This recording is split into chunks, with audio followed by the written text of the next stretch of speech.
Hi friends, it's Deanna here today, and today we're going to be making a cute little either book, Bible cover, or it could be like a little purse.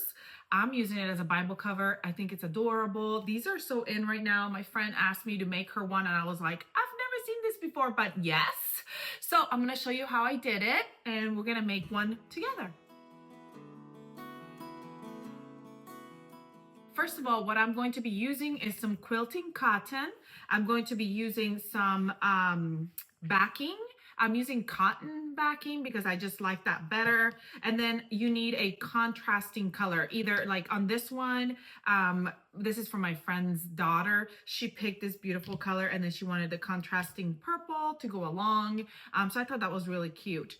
I am going to be quilting it. So you need water soluble or heat the erasable pens or something like that. I did do this one with marker and now I can't get it off. I didn't want to wash it, so I didn't get it off. It is fully lined, so I'm going to show you, and it's super cute. Okay, let me show you. What I really like is the fact that you can either put it up here at the top like this and make the cute little bow, or you can make like a smaller bow if you wanted to like hang it over your shoulder. And then you could like hang it over your shoulder or whatever. But you could also put these straps on the sides if you wanted to make it like a little handbag. So that's also something that you could do, and you can make a little handbag to give as a little gift or something like that. All right, and on the inside is just lined, and it is just a little lined purse. So it looks super cute. Okay, so I'm gonna show you how you do it. First of all, you're gonna figure out what size you wanna make it. So for mine, I used my Bible as a reference. So this one is a smaller Bible. So I'm making a smaller bag.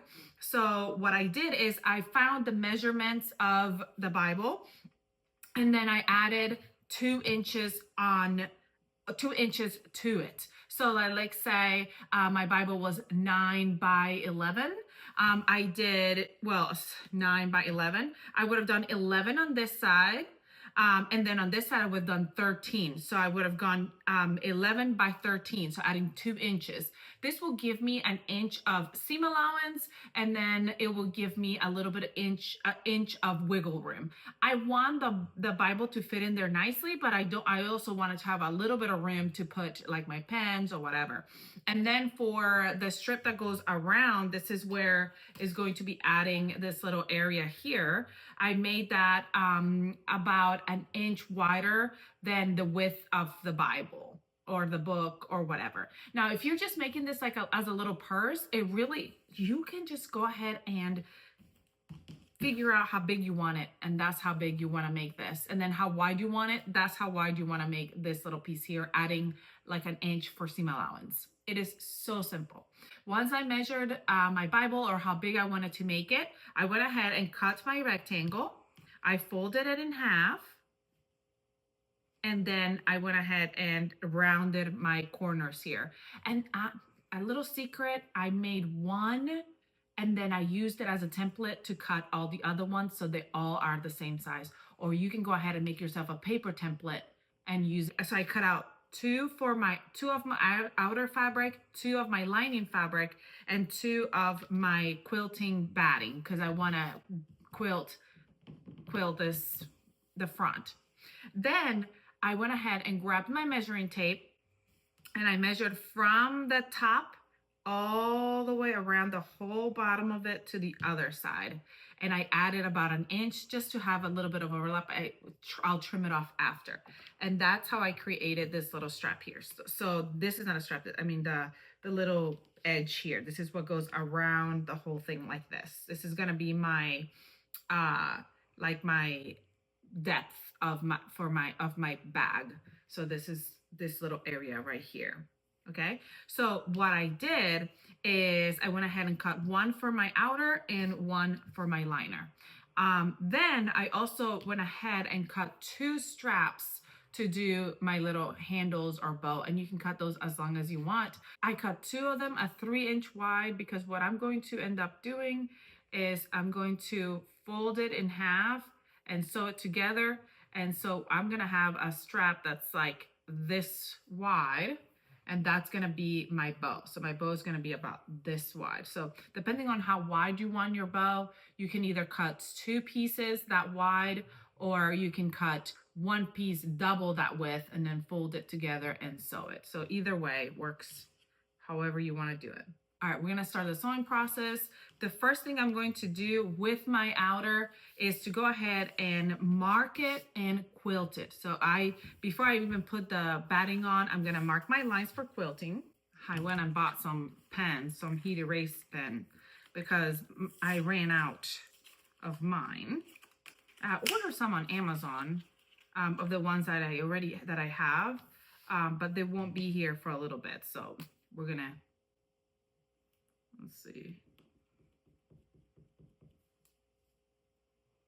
I want to go see and make sure. This is a white color. Okay. I'm going to go see and make sure with my iron, make sure it comes off. I always want to test it out, make sure it's going to come off my fabric before I move on. All right. It came off, so we can proceed. I'm going to do 2-inch wide lines. So we're going to go, and I'm going to do like a crisscross on it. You can do whatever shape you want.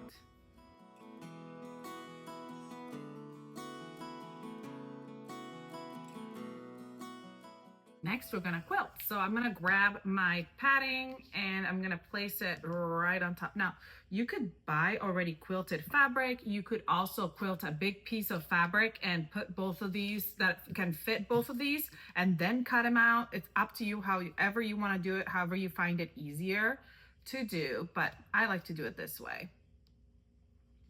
On one of them, I did quilt. On this one, I did quilt all this strap that goes all the way around, but it's barely even noticeable. So I am just not gonna bother with quilting the strap that goes all the way around. So what I like to do is I like to put a pin inside like these little diamond shapes, just to kind of keep them from moving when I'm sewing. All right, let's go quilt. Quilting is the easiest thing because literally all you're doing is sewing straight lines. Make sure you have a thread that matches the color of your fabric. I don't even pick up, I just pull out and pick over. I don't cut the thread, I just pull and then I go over to the next line.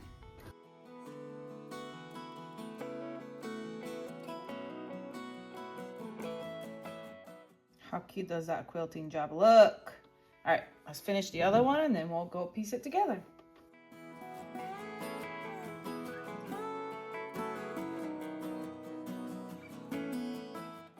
All right, I went ahead and already went to my iron and I got that ink off. So now we're ready to put it all together and it looks really cute.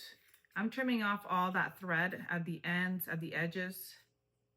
Just cut it off. Okay, so now we're gonna grab our outer edge and we're gonna do this to the lining pieces and the outer pieces. Now, I did not quilt the lining pieces. I don't think it needs to be done. If you want to quilt them, you can, but I just don't think it's necessary. So I'm gonna grab my outer piece and I'm just gonna, this is my binding piece that goes around the whole thing. I'm just gonna face it right sides together and I'm gonna go all the way around. I'm gonna sew it all the way on. Turning slowly here at the curves. See how I have extra fabric here? Because we can just cut that off later. We're gonna sew that on first, then we'll sew the other side on once that's sewn. But we're gonna do the same with the lining as well. All right, let's go sew that. Take it slowly as you go around the curve so you don't fold that fabric. It doesn't get folded. And you want to make sure that you check it, see how that corner is nice and smooth and it's not bunched up. That's how you want it to be. You want it to be nice and smooth right there. For my lining, I'm gonna leave an area here open so that way when I turn it all around, I can turn it through that little gap and we'll close it later. I do a back stitch on the beginning and the end of that gap. Okay, So now we're gonna do the other side. So again, but this time you wanna line up this bag with the side. So like, you know, you can go ahead and cut these extra pieces off because you wanna make sure it lines up. You don't want it crooked. So the first time it didn't matter, but now it does matter. So you wanna line it up nice and even. Once again, right sides together, we're going all the way around.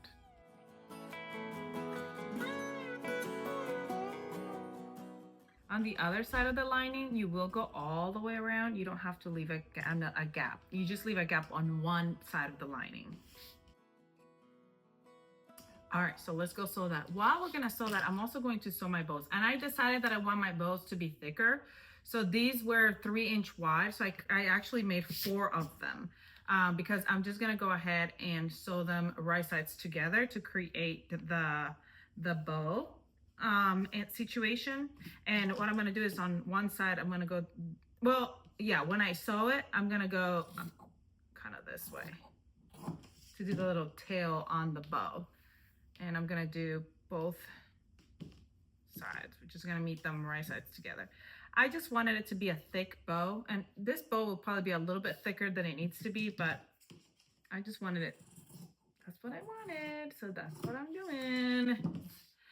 I'm the one creating it, so I get to do whatever I want to do. So however wide you want these bows, that is up to you. And I'm gonna sew those 2 sides so it closed. So I'm gonna go down, over, up. And like I said earlier, this is 3 inches by the length. It's just, I can measure the length and let you know, because I know sometimes I'm like, can you just tell me what it is? The longest is 24. So the length is 24 inches. And if it's too long for you, make it shorter. It's really so customizable.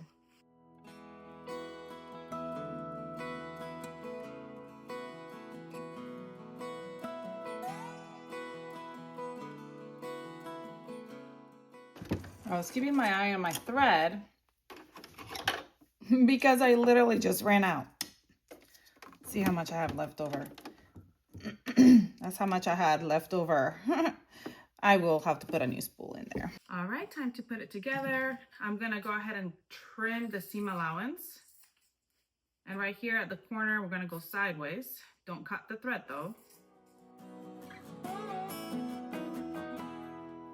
think I'm gonna trim like 3 or 4 inches off. So I'm just gonna do 20-inch long. I don't want them to be, the straps to be super, super long. Once we've done that, then we're gonna go ahead and turn those straps right side out.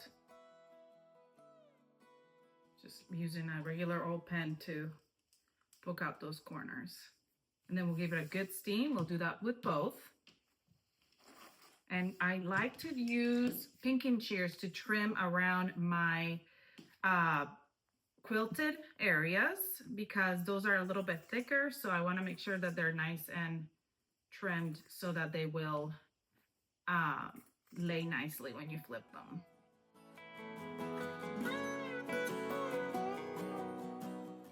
When I'm pinking shearing, when I'm cutting around the edges here, I don't like to cut where I left that gap.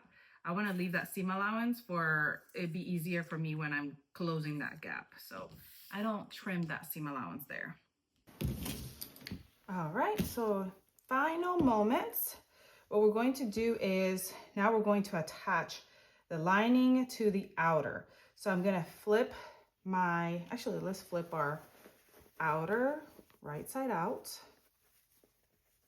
and kind of poke all these corners and everything.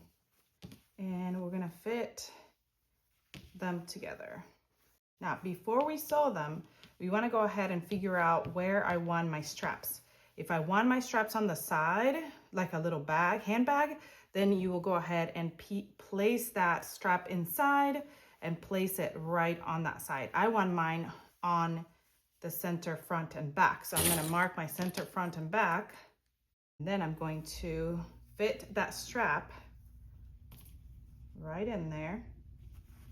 You can go ahead and baste it first, but I am just going to pin it really nicely here because I am lazy. And then I'm gonna put my other one on the other side.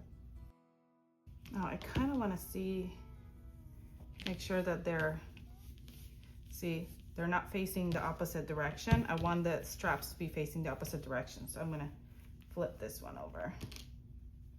That is the reason why I haven't tucked them in yet, because I wanted to make sure that I got that right.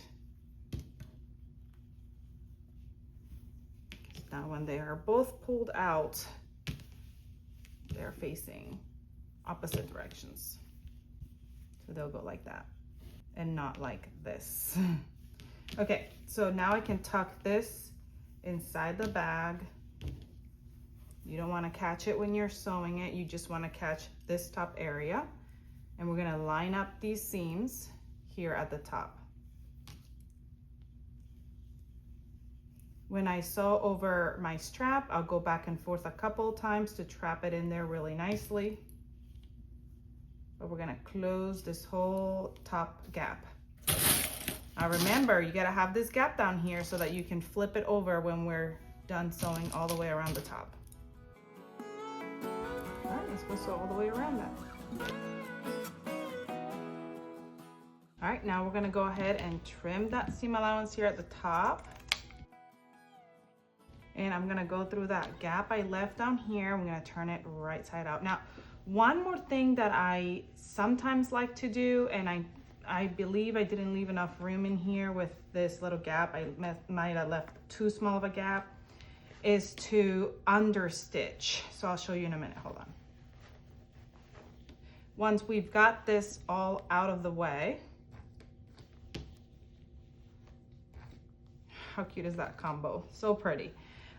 We can go from here from the bottom and sew our seam allowance to our liner so that it can stay. So I'm gonna show you here on this one.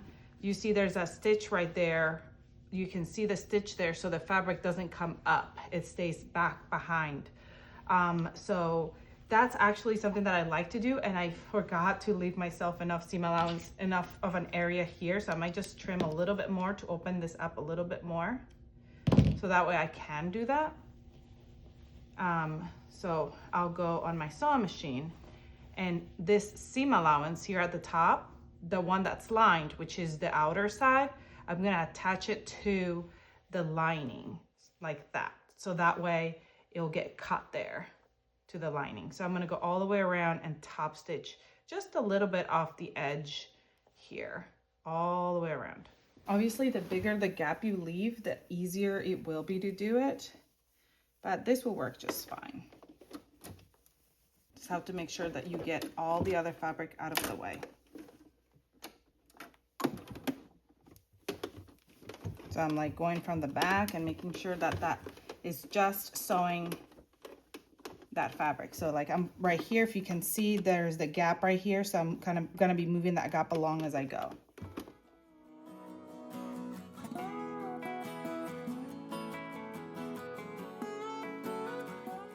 You can see it all the way around the top edge here. Let's go all the way around. Now I'm gonna tuck this. Actually, I'm going to here close that gap. So fold that closed again and top stitch it.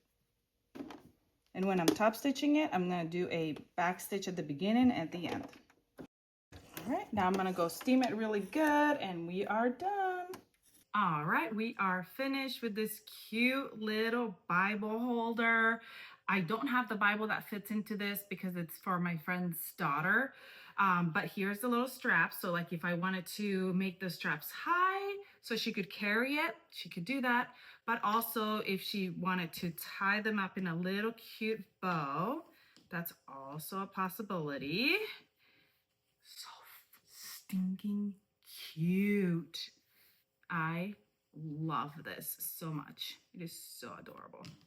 How cute does that look?